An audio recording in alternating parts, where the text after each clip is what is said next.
Alright, hello everybody, it's me, the Invisible Gunslinger #1. It has been such a long time since I've gotten to say that. Hello, and welcome to my super special, super amazing 10-year celebration of this channel. Welcome to 10 years, almost 3,000 subscribers, definitely over 3,000 videos. I think it's like, hold on, I have my statistics up right here. It's 3,410 videos total. Some of them privatized, but not all of them. Most of them, I'd say like 98% are up, and welcome to this video. This is what I'm calling a portrait of an unfocused creator. Hello everybody, it's me. I know it's been a long time, but I'm here to lay it all out on the table. I'm here to discuss what's been going on with me in my private life, on YouTube, and beyond. So, in order to properly give you guys context to what has been happening with my life, I thought I would give you guys a summary of what has been happening generally over the last 10 years. Don't worry, I have notes here, a big long thing here. It's not that long. How many pages? It's only 5 pages of notes here, but I'm going to go through it pretty quickly because I want this to be somewhat of a celebration of everything that I've gotten through, everything I've done, everything I've survived. So some of you may know some of this because I've been blessed to have a lot of people watching this channel almost entirely from the beginning, and I want to let you guys know everything that's happening. If you're somebody new, welcome. This will be a nice little bit of review. So, way back in October of 2010, I uploaded my very first video, which was a terrible, terrible video, horrible microphone quality. I was actually using like this little cup sort of looking thing. I don't even know what it was. I dug it up from like, I don't know, like a drawer that probably had equipment back from the 80s. It was awful microphone quality. It only came out of one ear. The sound was terrible. And I used this opportunity, my first video, basically to call out and say, hello everybody, I really hope that these following YouTube people that I really like and really watch see this video, because you're inspiring me to make my own channel, my own video game commentary channel. And it took a little bit for me to actually get the equipment, the proper equipment, up to run the channel. Thankfully, at the time, I was in a game design class through a program at my high school, and this was my senior year of high school, by the way, and I got a hold of some tech nerds, basically, and they told me what to do and how to get myself set up, and God help me, I began life as a Minecraft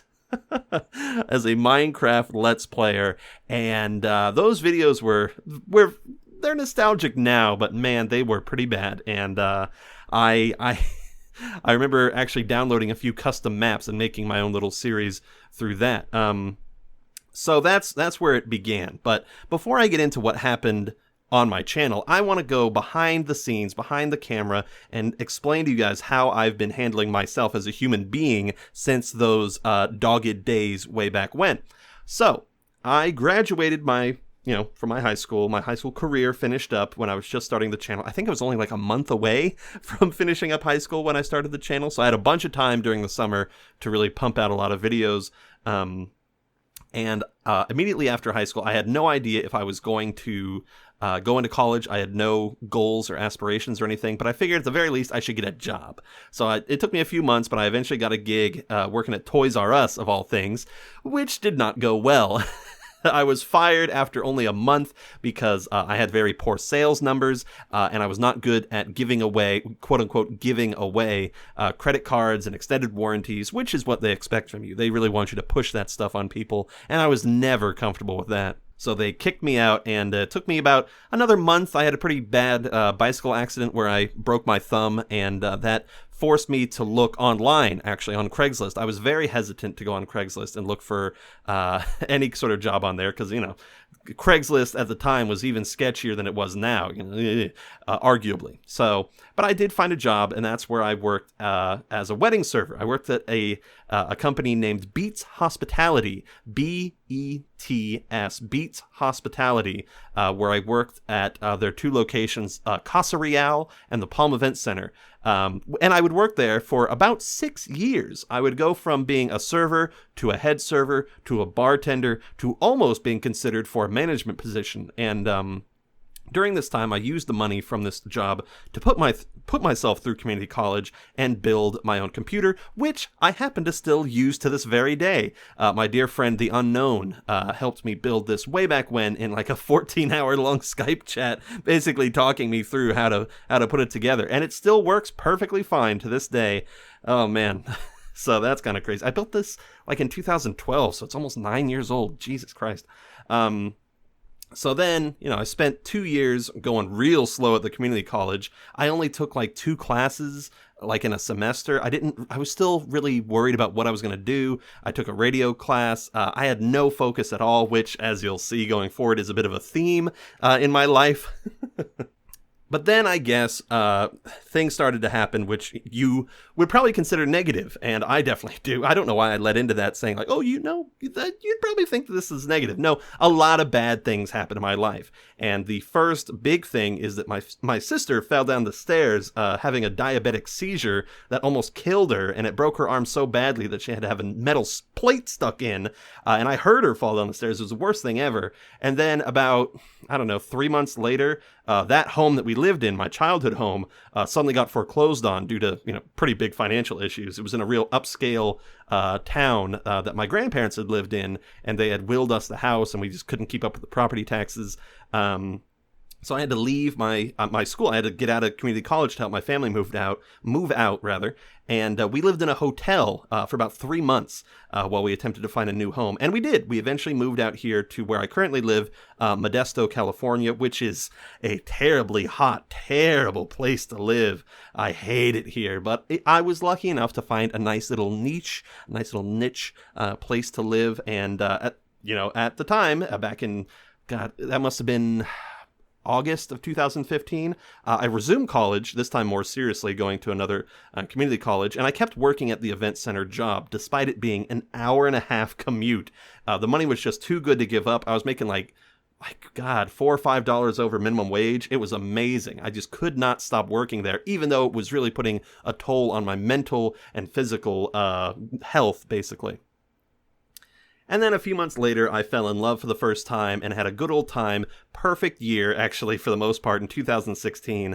Pokemon Go made its big thing. I was just spending oodles of time with this girl, with my family. It was just amazing. Everything was on the uptick.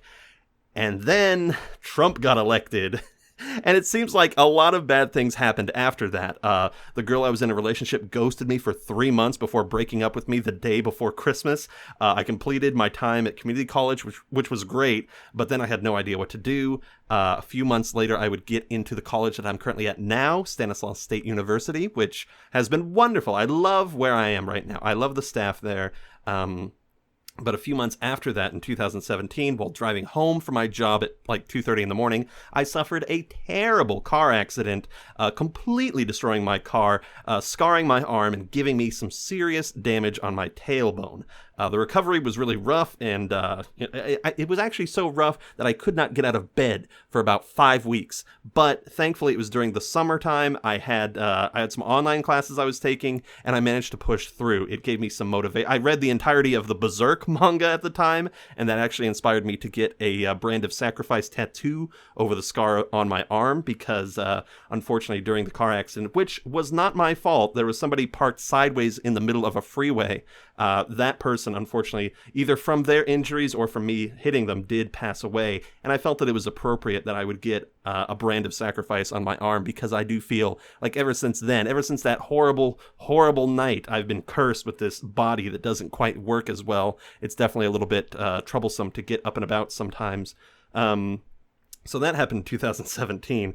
But, I pushed through. I managed to sort of find some more not particularly healthy avenues. I did get into a few less than meaningful relationships. I did not lack for intimate company, dare I say, and this actually led in January of 2018. I did a little sexy trip up to Seattle all by myself. I took the train up the Starlight Express. It was a 24-hour train ride, which was amazing. If you ever get the chance to take like a 24-hour train ride, if you can manage to sit up and fall asleep while sitting up, it's actually great. I loved it. It was so good. I got a lot of good reading done there. A lot of weirdos take the train, as you can probably probably tell, like, I'm pretty strange, and my life's pretty strange. Ugh. But it was great. Went to Seattle, went to the Space Needle, went to the Museum of Popular Culture, which was amazing. I spent like 5-6 hours in there. I just took pictures of everything. It was so good. So then, skip ahead, I guess that was January of 2018, skip ahead to May of 2017, or 2018 rather, and this is where things truly enter into nightmare territory, because on May the 4th, which I will always hate May the 4th, my father passed away of a genetic liver disease. It's something that my uncle had to deal with, that he thankfully was able to get a liver transplant for. I might have it, but it won't strike me until I'm about 52, and even then I can get on a waiting list, and there's some other things I can do, but my dad unfortunately suffered from that, and it killed him a mere 2 weeks away from my graduation, which was really horrible. I really wanted my dad to see me get my bachelor's of my BA, basically.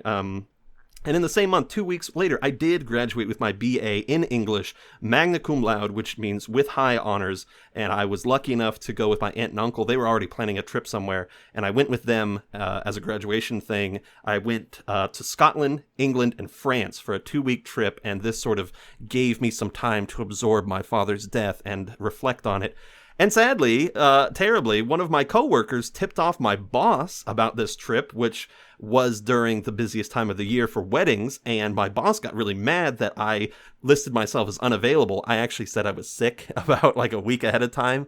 I tried to request time off, but I had some sick time available, and I just needed 1 day off. And he figured out that I fibbed, and I used my sick time basically to hop on a plane, and he went on a crusade to get me fired, which happened mere days after I returned. I was unceremoniously booted from my job without being able to say goodbye to anyone that I had been friends with for over 6 years. But thanks to my BA, I was able to snag a job substitute teaching.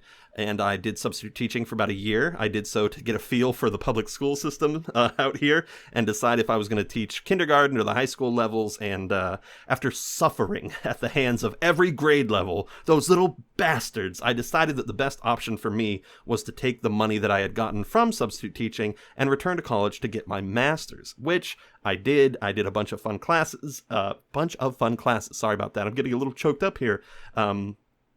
Did some classes, did some conferences, and I was about halfway through my program when, COVID hit and everything closed down.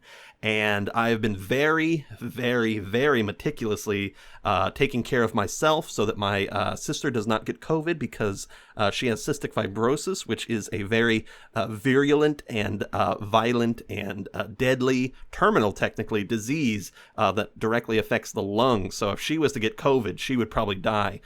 So we've been taking some pretty serious lockdown steps here, and that's been a big stress.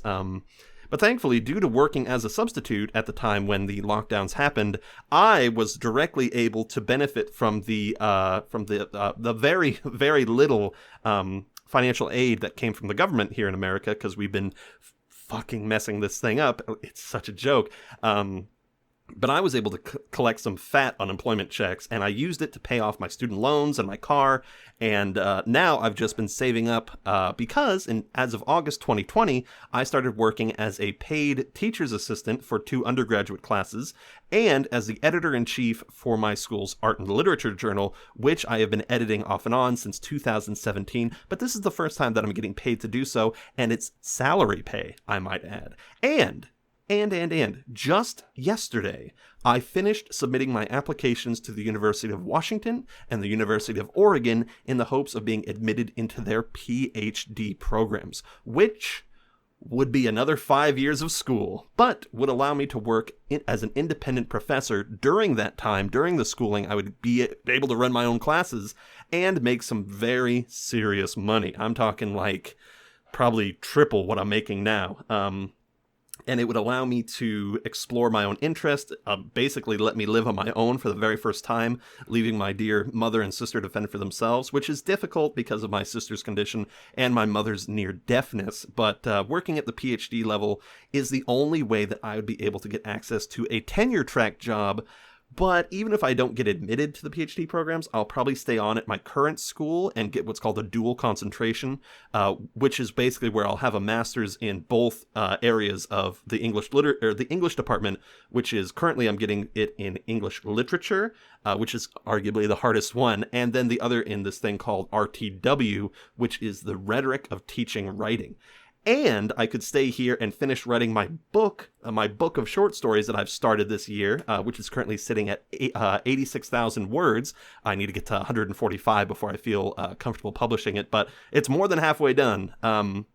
So that, in a very long nutshell, is what has been happening in my life for the last 10 years that I've been running this YouTube channel. Some of which I have talked about on this channel, some of which people know, but particularly the last year, I haven't been in contact with anybody, mostly because I have been transitioning more to my own personal life. I started my own personal Twitter. I was running a Twitter account that basically was giving stream updates for this channel, but I was getting a little too invested, dare I say, in some of the Twitter discourse, and I felt that I should make my own personal Twitter for that, and I have, and that's kind of forced me to move away from this YouTube channel. So that's the public side of things. That's my public face, my personal life. And, you know, it's funny that my personal life would be as unfocused as my YouTube life, because from those heady days of doing Minecraft commentary, I'd found a little bit of popularity doing harder games, and then I'd escalate it into doing more difficult games, and suddenly I was known as the difficult guy. I was the guy who played I Want to Be the Guy. I was the guy who played I Want to Be the Star. I Want to Be the Boshi. I Want to Be the Boshi Mirrored eventually. So that was kind of my first niche, my first sort of thing that was unique to me. And then I kind of discarded that. I put that aside and wanted to do RPGs, and then horror games, and then retro games, and then streaming. And now, in the end, I have transitioned to doing reviews. Now, basically, I believe this basically stems from a bit of frustration on my end, a desire to keep trying new things, and not just to be labeled as the difficult guy, TM, or the scary channel, TM. And this, while interesting in allowing me to experiment in format and giving people long-term subscribers quite the grab bag of videos, this does mean that new subscribers literally had no idea what they were getting. Only that I would still be there, rambling on, losing my trains of thought, and even after playing some of the games, you know, I clearly only had half of my brain functioning, which I will say is due to my fear of letting there be a gap in my commentary. I tried to continuously hustle to be a comedian for literally dozens of hours with no end in sight. I never let myself, even now, breathe and think about what I'm doing and kind of reflect on whatever's happening. And that's been a problem. And apparently I don't have the correct sort of personality or the wit, dare I say, to have a cult of I don't want to say a cult. That's so mean. Don't say cult. Ugh. Well, I guess there are such things as cult followings. There I go, letting my brain wander again. I don't have the correct personality to not get by with something that's a niche. You know, I needed something that I could let fans grab onto, but I never let that happen. I always just hoped that people would like me enough to maintain interest, and I think that was a flawed sort of thing to do. It works for other people, don't get me wrong. I'm not saying that it's a flawed formula. It's just that I never had the secret sauce, and that's why I was, you know, content to have my audience of about 40 or 50 people who would watch my content regularly. And honestly, seriously though, guys, I have been so lucky to have the people who are willing to watch my stuff pretty much regardless of whatever I put out. Man, I could not have done this channel for so long without those people, without the friends, without these dear people who have gotten so close to me, who have supported me since the very beginning, and even now reach out to me, even though I've become a hermit. And honestly, some people like Jeefco has reached out to me and has tried to speak to me, but I have always felt this sort of shame knowing that this YouTube channel has dwindled both in terms of viewership and, well, I say viewership, God help me, that Fortnite video I did like a year ago, still getting daily comments. God, that's a little disheartening too, that when you put in so much effort into one thing, and then the thing that you sort of just made in like a week gets attention for years and years and years, and people never shut the fuck up. Oh my God. But I think there is this sort of shame running through me that I have strayed away from what I was always doing, which was producing content, whether it be in stream or reviewing formats or whatever. And now that I've zeroed in on my thing seems to be scholarly areas of study, I am finding it more increasingly difficult to approach this project, this Invisible Gunslinger thing, with the same zeal that I did in days past. And I feel such... I've already said shame, but I guess I would call it like, I feel like I've let people down so bad. And because I have poured so much of myself into this YouTube channel, and people have reciprocated by putting just as much of themselves into it. And now that I'm transitioning into, stuff like the master's program, which, by the way, is no joke. Oh my God. Being a graduate student is like 10 times more stressful than doing normal college stuff. It's awful. And with the pandemic on top of it, my God. Ugh. So here I am. After 10 years, I am the king of a mountain of crap, whose most popular video in 5 years is the Fortnite video. How's that for a gag? And honestly, probably most of you new subscribers that I've gotten in the last 5-6 months are all probably edgy teenagers who think that I'm the hater channel TM. I'm the guy who points out the flaws of the video game industry, or at least of Fortnite, and upon seeing this introspective video will unsubscribe because this isn't what they signed up for. And that's honestly fair enough. Now, going forward, I am faced with somewhat of a tricky situation. Do I attempt to look back on these 10 years and find a thing, the popular thing, the thing that I like doing the most, and stick to it?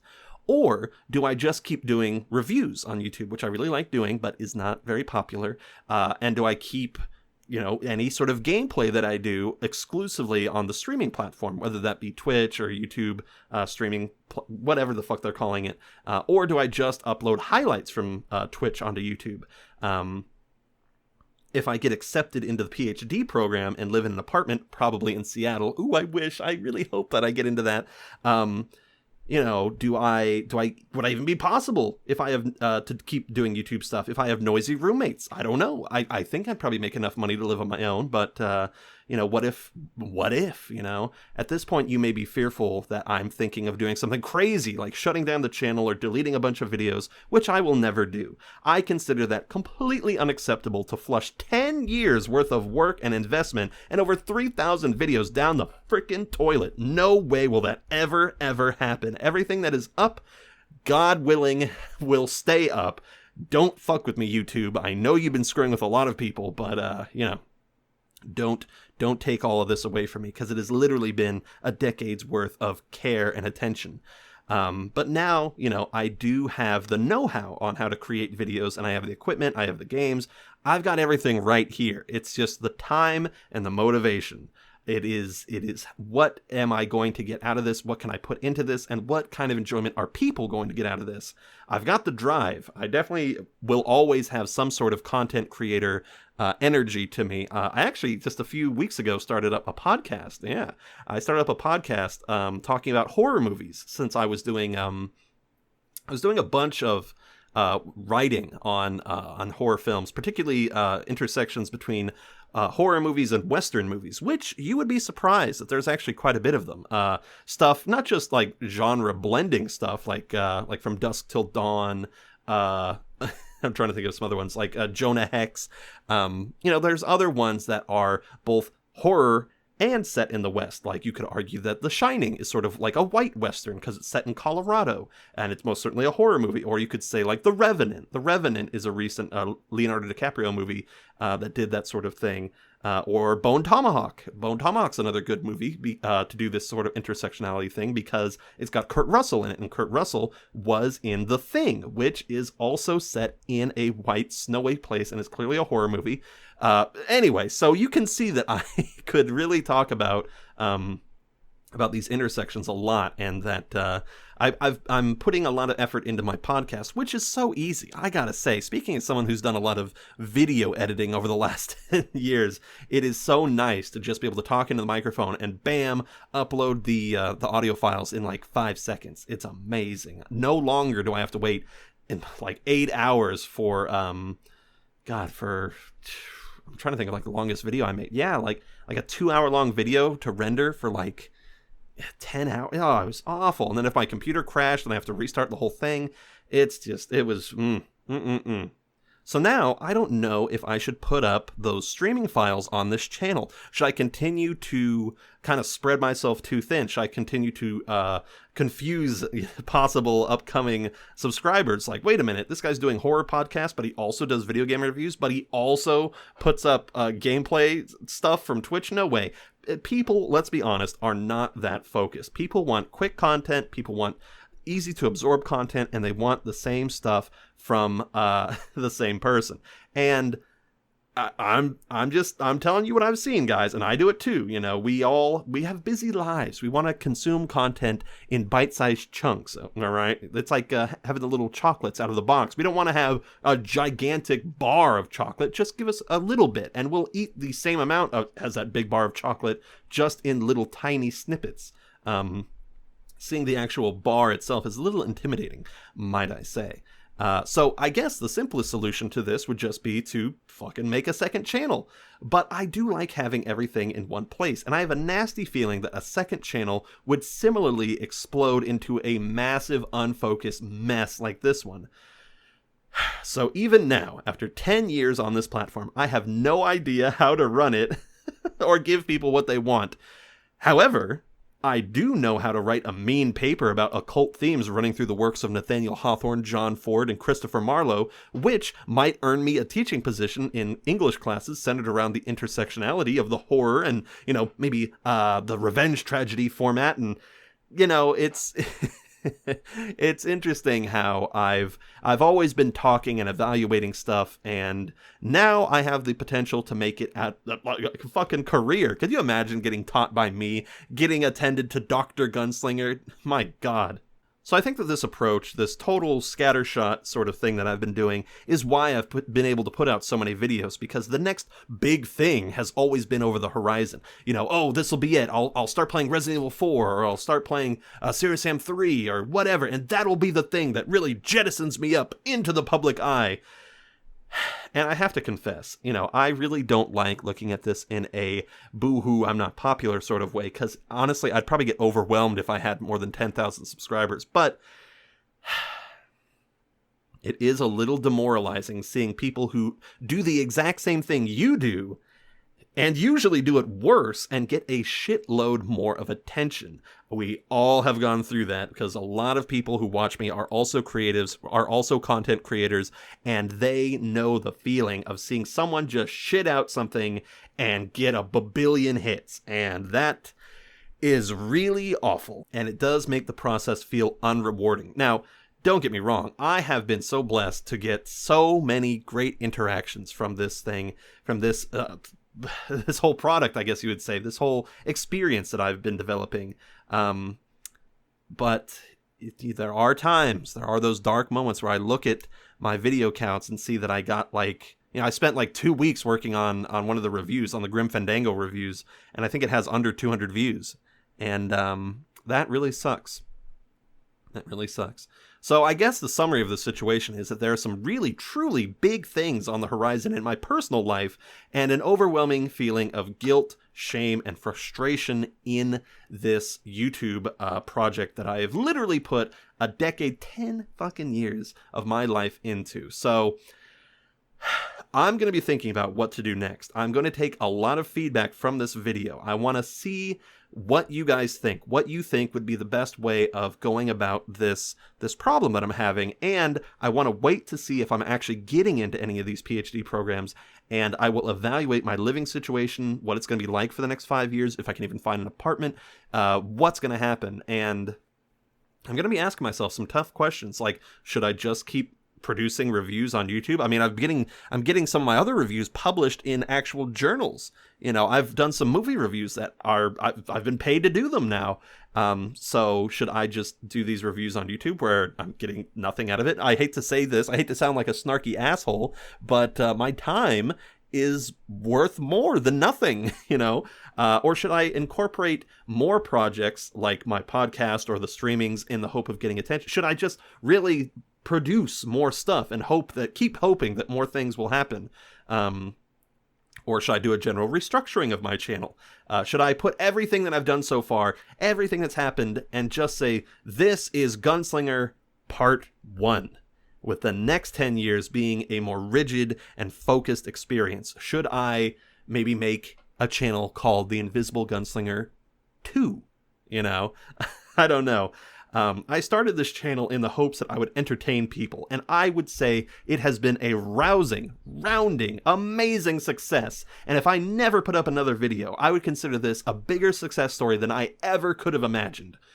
But where I originally set off on this journey without any guidance, I must now ask for your input, dear listener. How should I steer this ship forward? What would you like to see? Consider everything I've told you. Consider how I'm going to possibly be part of a doctorate program and how that may further give me limitations. Or, now that I have an abundance of free time when I'm not working, when I'm not grading papers or doing lectures, I might, because I'm living alone, have a lot of silence at the night to drive me mad and to push me to do projects in my spare time to keep the night terrors away. You know, now that I don't have anyone to talk to that I'm living with, maybe I'll really push myself into doing more things and talking to myself, filling the void, if you will. But I don't know. So let me know. I'll come back, I'll do another video, I'll assess everything, and I'll tell you what happened about late March. Late March is when I'm going to know the answer to a lot of this stuff. Since I just sent out my applications and I'm going to need to be studying for comprehensive exams, I need to read like 10 novels in the next month to get ready for my exams in May. It's a lot of... hold on. So just to give you an idea of some of the books I'm going to have to read, these are the 10 books that I got to pick, by the way. For my comprehensive exams, I'm doing horror and multicultural literature. So I'm doing stuff by not just white authors. I'm doing stuff, I'm doing Coyote Songs by Gabino Iglesias. I'm doing Her Body and Other Parties by Carmen Maria Machado. I had to throw in one white guy, so I decided to do Stephen King, Everything's Eventual. I'm doing Octavia E. Butler's Fledgling, Stephen Graham Jones' Mongrels, another white guy, sorry, another Englishman, Clive Barker, Books of Blood, and finally A Congregation of Jackals by S. Craig Zahler. So yeah, I gotta read all that shit, and I gotta get ready for basically what's gonna be like a 12-hour long exam where they just say, here's a prompt, and then give us an answer based on your reading of 30 books. Give us an idea of what you're thinking. So that's kind of why I'm gonna be spending the next few months really stressing out. So yeah, so let me know, guys. While I am wool gathering, doing my own thing, I will be watching and I will be thinking about what to do next. Personally, I feel like the most straightforward and simple solution to this would just be, stream. Just put everything up on Twitch. Just try to do that, because that was way more personal. That was way more interesting. There's way less restrictions. I could really mess with my format that way. But I have noticed that there is a certain, dare I say, anime demographic currently going on Twitch and other streaming platforms. And not to say that I couldn't compete, but I feel like a lot of people's attention are turning in a certain way. And I don't know if the world has room for someone like me anymore. Maybe my time has just come and gone, and that's just, I dare to say, a sort of natural selection. Maybe, in the end, everything comes down to anime boobs. I don't know. Let me know what you think, guys. I'll be back in 3 months to figure this all out. I really do honestly hope that you guys stay safe during this terrible winter. Stay safe, stay healthy, my friends. Take care of yourselves. Don't stress yourselves out too much. And do nice things for yourself. Honestly, we all deserve it. So, until the next time, guys, I have been the Invisible Gunslinger #1. And I will see you when I see you. Ta-ta for now, guys. Bye-bye.